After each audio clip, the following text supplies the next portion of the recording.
Ngayong araw nga pala ay pupunta kami ng Bataan. DRT nga lang yung usapan pero nagbago kinagabihan. Nag-uulan nga kasi nung gabi kaya siguradong malalabo yung tubig sa mga pasyalan. Kaya napag-isip-isip namin na magbataan na lang. Unang stopover nga namin dito sa may McDo sa may Guagua. Dito na nga lang kami kumain ng almusal. 4 nga sana kami pero 3 na lang kaming natuloy dyan. Pagkatapos nga namin kumain, binakbak na namin hanggang Bataan. Sobrang ganda nga ng kalsada dito, hindi katulad ng sa Bulacan. Kahit nga malayo yung pupuntahan, hindi ganong masakit sa katawan. Madala nga yung mga lubak dito kaya siguradong makakapiga ka. Pagkalipas nga ng 3 oras na biyahe, narating din namin tong bayan ng Maribeles, Bataan. Umarkila nga pala kami ng bangka para mag-island hopping. Mas maganda nga pala pag marami kayo para makatipid kayo sa babayaran. 3K nga pala yung bayad namin kasi tatatlo lang kami. Eto si Bob, masayang masaya pa, hindi niya alam wala na siyang jowang babalikan. After 20 minutes nga, narating din namin tong una naming papasyalan. Ang gaganda nga kasi ng mga rock formation dyan. 20 minutes nga lang pala pwede mag-picture at mag-stay dyan. Pagkatapos nga kasi ng 20 minutes, lilipat na kayo sa pangalawang destinasyon. Ang ganda nga ng view, wala akong masabi, masarap lang titigan. Hindi na nga kami nagpaawat mag-video at mag-picture dyan. Kasi ang mindset ko kahit papano pagtanda ko meron akong memories na mababalikan. Para nga pag di ko na kaya gumala, papanuurin ko na lang yung mga to.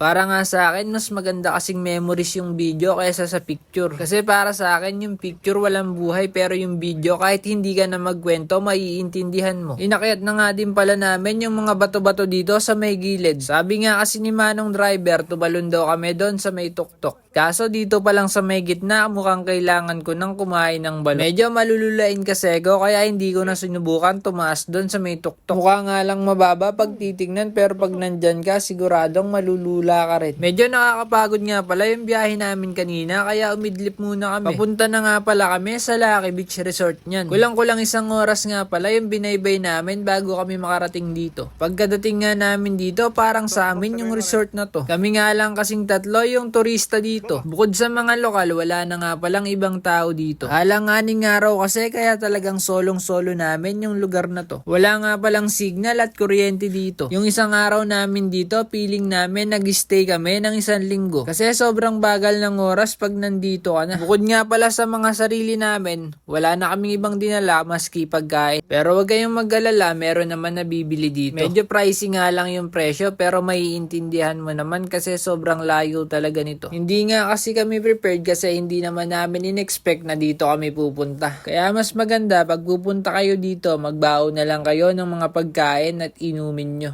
Pag naman nabitin kayo, saka na lang kayo bumili sa tindahan dito. Nag-inom muna nga din kami dito para mamaya diretso tulog na. Mahirap kasi matulog ng sobrang aga pag hindi ka naman nakainom. Oo, tama ngang nakapikit ka pero gising pa din naman yung diwa mo. Pagkaubos nga ng 1 bote, naglakad-lakad muna kami. Kinabukasan nga paggising namin mabibingi ka sa katahimikan. Huni nga lang ng mga ibon at alon ang maririnig mo. Bago nga pala kami sunduin ng bangka, nagkape muna kami dito sa may tabing dagat. Alas 7 nga lang pala kami susunduin ng bangka. Pagkadating nga ng bangka ay agad na rin kaming umalis. Kailangan nga naming agahan yung alis para maaga rin kaming makauwi. Pagka nga tinanghali kami, siguradong sa pool namin yung mga traffic at mga truck sa daan. Hanggang dito na nga lang pala at uuwi na kami. Eto nga pala yung nangyari sa maghapon ko. Ikaw, kamusta yung araw mo?